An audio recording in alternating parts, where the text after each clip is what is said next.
Hello friends, welcome back to another video. आज की video special इसलिए होने वाली है top 5 great scientist who accepted Islam. देखिए, इस्लाम के 5 सबसे बड़े साइंटिस्ट ये वीडियो हमने की हुई है, लेकिन जो पहले से बहुत बड़े साइंटिस्ट है उन्होंने इस्लाम को कबूल किया है वे कौन कौन है, इस वीडियो के अंदर में जानने को मिलेगा।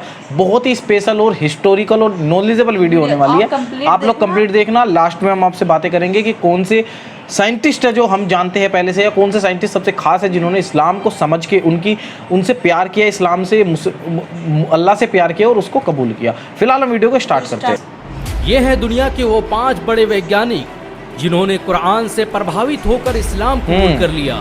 5 बड़े वैज्ञानिक ऑलरेडी वैज्ञानिक थे। तक नासा और स्पेसएक्स जैसी संस्थाओं में अपनी सेवाएं दी। कुरान के वैज्ञानिक दृष्टिकोण को सामने लाने में इन सभी वैज्ञानिकों का बड़ा योगदान रहा। इस्लाम कबूल करने वाले 5 वैज्ञानिकों की लिस्ट में पहला नाम विलियम कीथ मूर का आता है। कनाडा में जन्मे कीथ मूर को आज भी एम्ब्रियोलॉजी का सबसे बड़ा वैज्ञानिक माना जाता है। इन्होंने सालों तक टोरंटो यूनिवर्सिटी में एनाटॉमी और सेल बायोलॉजी के प्रोफेसर के रूप में अपनी सेवाएं दी। प्रोफेसर विलियम कीथ मूर पूरी जिंदगी इंसान के पैदा होने और मां के पेट में उसके बनने की प्रक्रिया पर शोध करते रहे। लेकिन एक बार 1980 में उन्हें सऊदी अरब की किंग अब्दुल अजीज यूनिवर्सिटी में लेक्चर देने के लिए बुलाया गया। सेमिनार के दौरान जब उनके सामने इंसान के बनने और पैदा होने से संबंधित कुरान की आयतें पढ़ी गई तो वो हैरान रह गए।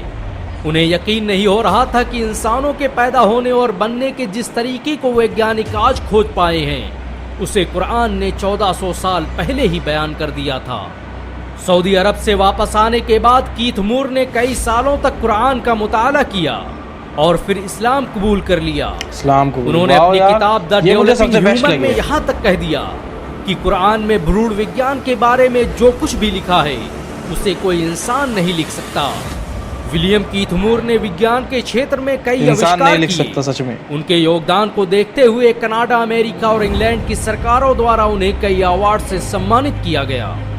इस्लाम कबूल करने वाले 5 वैज्ञानिकों की लिस्ट में दूसरा नाम मोरिस बुकाय का आता है। ये वही मोरिस बुकाय थे जिन्होंने मिस्र के फिरौन की लाश का पोस्टमार्टम किया था।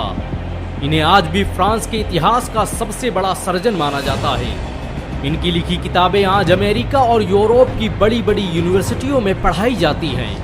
1980 के दशक में जब फ्रांस ने फिरौन की लाश रिसर्च के लिए मंगाई तो उसकी जिम्मेदारी मोरिस बुकाय को ही सौंपी गई थी। मोरिस बुकाय ने रिसर्च के दौरान फिरौन की लाश पर लगे नमक से साबित किया कि इसकी मौत समंदर में डूबने से हुई है। लेकिन वो ये देखकर हैरान रह गए कि जो बात उन्होंने अब रिसर्च से साबित की है उसे कुरान ने बरसों पहले बता दिया था। मोरिस बुकाय यकीन नहीं कर पा रहे थे कि फिरौन के डूबकर मरने और लाश के बच जाने का जिक्र कुरान में पहले ही मौजूद था। इसी दौरान मोरिस बुकाय का सऊदी अरब जाना हुआ, जहां एक कॉन्फ्रेंस की शुरुआत में कुरान की एक आयत पढ़ी गई कि अब तो हम तेरी लाश को ही बचाएंगे ताकि तू बाद की नस्लों के लिए निशान इबरत बने। अगरचे बहुत से इंसान ऐसे हैं जो हमारी निशानियों से गफलत बरतते हैं। इतना सुनना था कि मोरिस बुकाय मारे जोश के चीख पड़े और भरी महफिल में खड़े होकर सबके सामने ऐलान कर दिया कि मैं आज ही इस्लाम कबूल करता हूँ और अल्लाह की किताब कुरान पर ईमान लाता हूँ। फ्रांस वापस जाने के बाद मोरिस बुकाय ने लगातार 10 सालों तक कुरान और विज्ञान पर शोध किया और साबित किया कि कुरान की एक भी आयत साइंस के सिद्धांतों से नहीं टकराती, बल्कि साइंस आज जो कुछ भी बयान कर रहा है कुरान ने उसे हजारों साल पहले ही बयान कर दिया था। इस्लाम कबूल करने वाले 5 वैज्ञानिकों की लिस्ट में तीसरा नाम ई मार्शल जॉनसन का आता है। 1930 में अमेरिका के फिलाडेल्फिया में जन्मे जॉनसन ने अपनी पूरी जिंदगी भ्रूण विज्ञान को समझने और इंसान के पैदा होने के सिद्धांत को जानने में लगा दी। इन्होंने फर्स्ट वाला क्या पैदा होने वाला में से थे जिन्होंने विलियम कीथ मूर के साथ सऊदी अरब के किंग अब्दुल अजीज यूनिवर्सिटी में कुरान पर रिसर्च का काम शुरू किया। ये उन्हीं के साथ काम कबूल कर लिया, इस्लाम कबूल किया। उन्हें सऊदी अरब ने 1982 में कुरान और विज्ञान पर शोध करने वाली कमेटी का सदस्य भी बनाया और इन्होंने अपनी रिसर्च से साबित किया कि कुरान ने एक खून के लोथड़े से बच्चे के बनने और फिर उसके हड्डी में तब्दील होने और फिर हड्डियों पर गोश्त चढ़ने की जिस प्रक्रिया को बयान किया है उसे जानने में विज्ञान को सैकड़ों साल लग गए। सैकड़ों साल लग गए। जॉनसन के मुताबिक भ्रूण विज्ञान से संबंधित कुरान में जो कुछ भी बयान किया गया है उसे यकीनन पैगंबर मोहम्मद सल्लल्लाहु अलैहि वसल्लम तक अल्लाह के जरिए भेजा गया था। इस्लाम कबूल करने वाले 5 वैज्ञानिकों की लिस्ट में चौथा नाम टी विद्या प्रसाद का आता है। इनका जन्म 1940 को गुयाना के पोर्ट मोरेंट में हुआ था। इन्होंने कई सालों तक यूनिवर्सिटी ऑफ लंदन और यूनिवर्सिटी ऑफ वेस्ट इंडीज में एनाटॉमी साइंटिस्ट के रूप में सेवाएं दी। टी विद्या प्रसाद का जन्म एक हिंदू परिवार में हुआ था, लेकिन उन्होंने कुरान से प्रभावित होकर इस्लाम कबूल कर लिया। टी विद्या प्रसाद विलियम कीथ मूर के साथियों में से थे।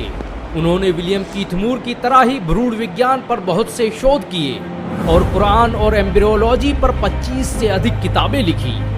उन्होंने काहिरा में होने वाली international conference of scientific sign of the Quran and Sunnah में भी हिस्सा लिया और बताया कि कुरान में बच्चे के अंदर रूह पढ़ने और जान आने के बारे में जो कुछ भी बताया गया है वो बिल्कुल सही है। उन्होंने कुरान की सूरा मोमिनून की आयत नंबर 14 को पढ़ते हुए कहा कि ये वो सच है जिसे विज्ञान भी नहीं झुठला सकता, इसीलिए मैं आज ही इस्लाम कबूल करने का ऐलान करता हूँ। इस्लाम कबूल करने वाले 5 वैज्ञानिकों की लिस्ट में 5वां नाम ऑर्थर एलिसन का आता है। इन्होंने ही लंदन के पहले international conference of electrical machine की शुरुआत की थी। एलिसन को आज भी इंग्लैंड के इतिहास का सबसे बेहतरीन इंजीनियर और साइंटिस्ट माना जाता है। 1985 के दौरान काहिरा में मेडिकल इमिटेबिलिटी ऑफ द कुरान के विषय पर जब पहली इंटरनेशनल कॉन्फ्रेंस का आयोजन किया गया तो उसमें पश्चिमी देशों के बड़े बड़े वैज्ञानिकों ने शिरकत की और इन्हीं में एक नाम था डॉक्टर ऑर्थर एलिसन का। ऑर्थर एलिसन ने कुरान की सूरा जुमर आयत नंबर 42 पर अपना रिसर्च पेपर पेश किया और बताया कि नींद के दौरान कॉन्शियसनेस की जिस थ्योरी पर विज्ञान आज पहुंचा है, कुरान ने उसे बरसों पहले एक लाइन में ही बयान कर दिया था। कॉन्फ्रेंस के खत्म होने से पहले ऑर्थर एलिसन स्टेज पर गए, माइक हाथ में लिया और अपने मुसलमान होने का ऐलान कर दिया। अशहदु अन ला इलाहा इल्ला अल्लाह व अशहदु अन्न मुहम्मदन रसूल अल्लाह। इस्लाम कबूल करने के बाद उन्होंने अपना नाम अब्दुल्ला एलिसन रखा और पूरी उम्र कुरान और साइंस पर रिसर्च करते रहे। इन सब के अलावा दुनिया में आज बहुत से वैज्ञानिक हैं जिन्होंने कुरान की शिक्षाओं से प्रभावित होकर इस्लाम कबूल कर लिया। ये मौजूदा ही है कि विज्ञान आज अपनी रिसर्च से जो साबित कर रहा है, कुरान ने उसे 1400 साल पहले ही बयान कर दिया था। यही वजह है कि आज दुनिया के बड़े बड़े वैज्ञानिक भी कुरान के आगे सर झुकाने। तो दोस्तों वीडियो में आपने देखा, देखिए इसके अंदर वो साइंटिस्ट है जो ऑलरेडी साइंटिस्ट थे, उन्होंने इस्लाम में कबूल किया, इस्लाम कुरान से प्रभावित हो गए या फिर उसकी सच्चाई देखकर। और बहुत से ने ये भी कहा है कि इस किताब में ऐसी ऐसी चीज़ें लिखी है जो एक इंसान कभी नहीं लिख सकता। और यही सबसे बड़ा सबूत है कि ये अल्लाह की किताब है, इंसान ने नहीं लिखी हुई है, अल्लाह की किताब है, आसमानी किताब है। लेकिन डेफिनेटली जो इसके अंदर बच्चे वाली प्रक्रिया है उससे बहुत लोग प्रभावित हैं, बाकी चीज़ों से भी है, लेकिन उससे 3-4 लोग प्रभावित होकर इस्लाम को कबूल किया है। और ये बहुत बड़ी चीज़ है, एक बूंद से एक बच्चा कैसे बन रहा है ये बहुत लंबा प्रोसेस होता है और सिर्फ अल्लाह ही जानते हैं। तो अल्लाह ही लिख सकते हैं इसको किताब में, इंसान नहीं लिख सकते। वीडियो कैसी लगी लाइक करें, कमेंट करें, शेयर करें। Thank you for watching this video. मिलते हैं आपसे इस तरह की नेक्स्ट वीडियो में, तब तक के लिए टाटा बाय बाय।